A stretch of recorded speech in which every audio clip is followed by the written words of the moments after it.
हाँ जी फ्रेंड्स, क्या हाल चाल। Welcome with Kritika Sao.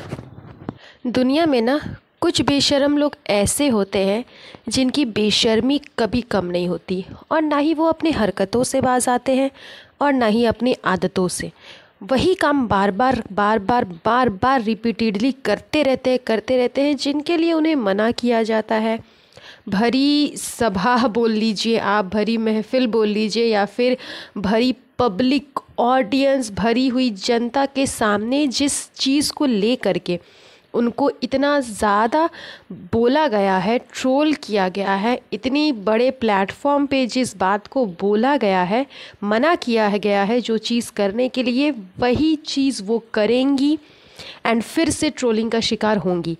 तो मैं किसी और की नहीं बल्कि जी हाँ, दीपिका मैडम की बात कर रही हूँ कि जब झलक के इतने बड़े प्लेटफॉर्म पे, इतने बड़े शो पे, जहाँ पर हेवी मात्रा में लोग उस एपिसोड को, उस आप बोल सकते हो उस शो को देखते हैं एंड देखे ही हैं उस एपिसोड को, जिस एपिसोड में मैडम साहिबा को मना किया गया था कि आप झलक के सेट पे मत आया करो। अगर आपके हस्बैंड, आपके जनाब, आपके मैन चाइल्ड का कॉन्फिडेंस लेवल जो है वो डाउन हो जाता है, या फिर आप सामने रहते हो तो वो अच्छा परफॉर्म नहीं कर पाते हैं, तो आप वहाँ पर मत आया करो। इवन जनाब को भी बोला गया था कि अपनी वाइफ को लेकर के मत आना, लेकिन फिर से वंस अगेन मैडम पहुँच गई है झलक के सेट पे, एंड वो भी अपने प्यारे से सेकंड मैन चाइल्ड रूहान को लेकर के, जिसकी क्लिप्स अभी बहुत ज़्यादा वायरल हो रही है कुछ टाइम से। बिकॉज़ ये क्लिप्स ज़्यादा दिन की नहीं, अभी 1 डे पहले की है। मतलब अभी जो परफॉर्मेंस टेलीकास्ट नहीं हुआ है, परफॉर्मेंस तो ऑलरेडी हो चुका है। मंडे ट्यूसडे को इनका परफॉर्मेंस होता है एंड वो टीवी पे सैटरडे संडे आता है, सैटरडे संडे टीवी पे टेलीकास्ट होता है। तो जो मंडे एंड ट्यूसडे को परफॉर्मेंस हो चुका है, वो परफॉर्मेंस देखने के लिए मैडम रूहान के साथ में पहुंच गई थी झलक के सेट पे, जिसका वीडियो अभी वायरल हो रहा है। तो मतलब आप सोच लो कि फ़रा मैम जैसी इतनी बड़ी सेलिब्रिटी, इतनी बड़ी इंसान, जो कि फ़िल्मी दुनिया की ना जानी मानी हस्ती है, उन्होंने जब मैडम को मना किया कि आपको नहीं आना है सेट पे, फिर भी मैडम मुंह उठा करके चली गई।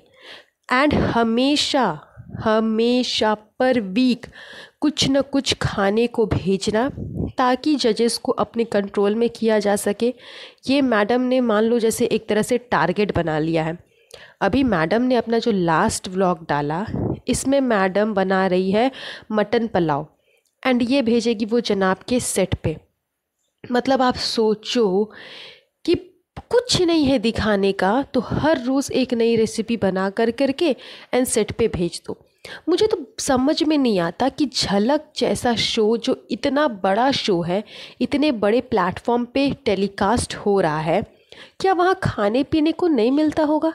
इवन कुछ टाइम पहले अभी फ़रा मैम का एंड जितने भी दोनों जजेस हैं, मलाइका का और भी एक जो जज है, इन तीनों का एक वीडियो वायरल हुआ था जिस पे दिखाया गया था कि झलक के बिहाइंड दिस सेट ये लोग क्या क्या खाते पीते हैं, एंड जो जज थे उनके घर से क्या क्या खाने के लिए आता है। तो इस टाइप का वीडियो वायरल हुआ था कि ये लोग क्या खाते हैं। तो जब इतने बड़े प्लेटफॉर्म पे जजेस को खाना मिल जाता है, तो क्या कंटेस्टेंट्स को नहीं मिलता होगा, जो हमेशा मैडम पर वीक कुछ ना कुछ बना करके भेजती है। इवन ये शूट करते समय बोल रही है कि आज ट्यूसडे है, एंड ट्यूसडे को आपको तो पता ही है कि शोएब का एपिसोड शूट होता है, तो मैं आज उनके लिए मटन पुलाव बना करके भेज रही हूँ। सोचो, एक हिंदू लड़की जिसके लिए ट्यूसडे जैसे दिन का कितना बड़ा महत्व होता है। जो हिंदू होंगे उनको पता है कि ट्यूसडे जैसा दिन कितना पावन दिन होता है, कितना ज़्यादा वैल्यू होता है इस दिन का। इस दिन नॉनवेज खाना तो दूर, हिंदू जो होते हैं वो छूते भी नहीं है। एंड ये मटन बना रही है एंड बना करके भेज रही है खाने के लिए। तो चलो, इसने तो अपना पूरा धर्म चेंज कर लिया है, ये तो अपना सब कुछ बदल चुकी है जनाब के चक्कर में। बट उसी घर पे आपकी मॉम भी रह रही है, बिकॉज़ इसकी मम्मी तो इसके बेटे रूहान की नानी नहीं बल्कि नैनी बन चुकी है। एंड ये जितने हैवी मात्रा में ये मटन बना रही थी, 3 kg के अप्रॉक्स, उसके बाद फिर उसमें चावल डल रहा था, तो आई मतलब आई थिंक लमसम वही 5 kg से ऊपर का तो होगा ही होगा। तो 5 किलो अकेले जनाब तो नहीं खा जाएंगे। एंड जनाब के सेट पे 5 किलो का अगर ये भेजेगी तो जाहिर सी बात है घर के लिए कुछ ना कुछ तो रखेगी ही ज़रूर। तो इनकी मम्मी भी है, तो आपने अपना धर्म तो चेंज कर ही लिया, अपने आप को तो पूरा गंदगी से भर ही चुकी हो, लेकिन ये अपने साथ साथ अपनी मम्मी को भी उस चीज़ में इन्वॉल्व कर रही है।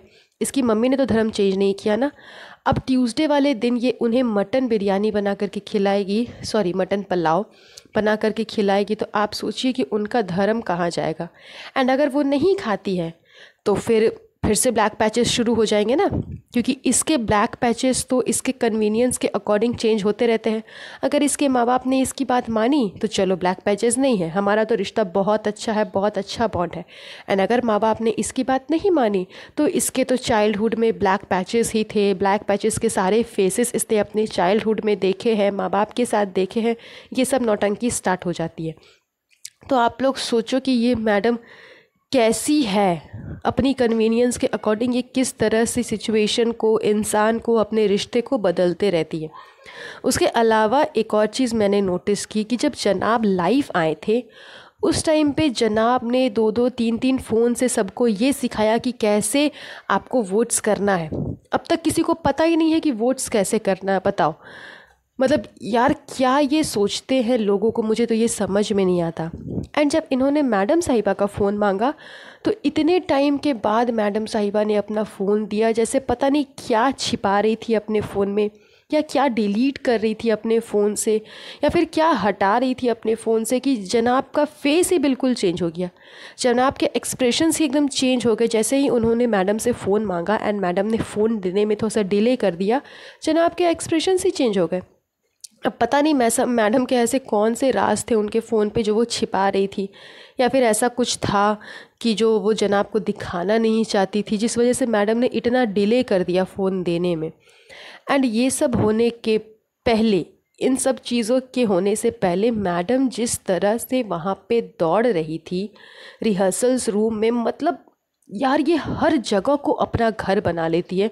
मुझे ये बात समझ में नहीं आती कि रिहर्सल्स पे भी इसे बच्चे को लेकर के जाना है, शूटिंग वाले जगह पे भी लेकर के जाना है, जब परफॉर्मेंस हो रहा है तब भी लेकर के जाना है, बाहर घुमाने फिराने भी लेकर के जाना है। मतलब उस बच्चे पे बिल्कुल रहम नहीं है, बिल्कुल दया नहीं है कि मैं उस छोटे से बच्चे को इतना ट्रैवल क्यों करवा रही हूँ। अभी तो कोरोना नहीं चल रहा है तो ज़्यादा इशू नहीं है, लेकिन मान लो अगर कोरोना वाला टाइमिंग रहता है, उस टाइम पे भी मैडम अगर ऐसा ही करती तो सोचिए उस बच्चे पे क्या इफ़ेक्ट पड़ता। इवन अभी जो मैडम ने व्लॉग डाला उस पर मैडम लिख रही है कि रूहान फर्स्ट ट्रैवलिंग विजिट, मतलब रूहान पहली बार घर से बाहर गया। मतलब मुझे तो इनका कैप्शन पढ़ कर के इतनी हंसी आई कि 6 महीने के बच्चे को, 6-7 महीने के बच्चे को जितना ट्रैवल ये करवा चुकी है उतना आज तक 6 महीने चाहे 7 महीने के बच्चे को किसी ने ट्रैवल नहीं करवाया होगा। उसके बावजूद ये लिख रही है कि रूहान का फर्स्ट ट्रैवल है। मतलब लिखने से पहले सोचना नहीं है, कुछ भी बोलने से पहले सोचना नहीं है, बस कुछ भी लिख दो, कुछ भी बोल दो, कुछ भी दिखा दो। अंधभक्त तो है ही देखने वाले। मुझे बहुत ही अटपटी लगती है इनकी हरकतें कि ये कैसी ज़िद्दी औरत है, कैसी है कि इतना ट्रोलिंग होने के बावजूद, इतना डोरमैटपना सहने के बावजूद ये मैडम अपनी हरकतों से बाज नहीं आती। इनकी हरकतें रेगुलर वैसे ही चलती रहती है। एंड हर जगह रूहान को लेकर के ये जो पहुंच जाती है, मुझे ये बात बिल्कुल समझ नहीं आती एंड बिल्कुल भी अच्छी नहीं लगती कि इतने छोटे से बच्चे को लेकर के ये इतना ट्रैवल क्यों करती है। एंड अपना तो छोड़ ही दो, उस बच्चे को कितना ज़्यादा परेशान करती है। एंड सामने वाले को तो परेशान करती है, जो कि जनाब के लाइव में साफ दिख रहा था कि वो कितने ज़्यादा इरिटेट हो रहे थे। तब जाके लास्ट में उन्होंने बोल भी दिया कि ये देखो यहाँ क्या हो रहा है, रूहान आए हैं, मैडम आई है, ये हुआ है, वो हुआ है। तो इनको इतना होने के बावजूद समझ में नहीं आता है कि सामने से लोग इन्हें कितना ज़्यादा ट्रोल कर रहे हैं, कितना ज़्यादा घटिया लेवल की बातें बोल रहे हैं, लेकिन फिर भी मैडम अपनी हरकतों से बाज आने वाली नहीं है। तो बस आज का पॉडकास्ट मैडम के इसी सब नौटंकी के ऊपर था। आई होप आपको आज का पॉडकास्ट अच्छा लगा होगा। ये पॉडकास्ट मैं यहीं पर एंड करती हूँ। बहुत जल्द मिलूँगी आप लोगों से नेक्स्ट पॉडकास्ट पे।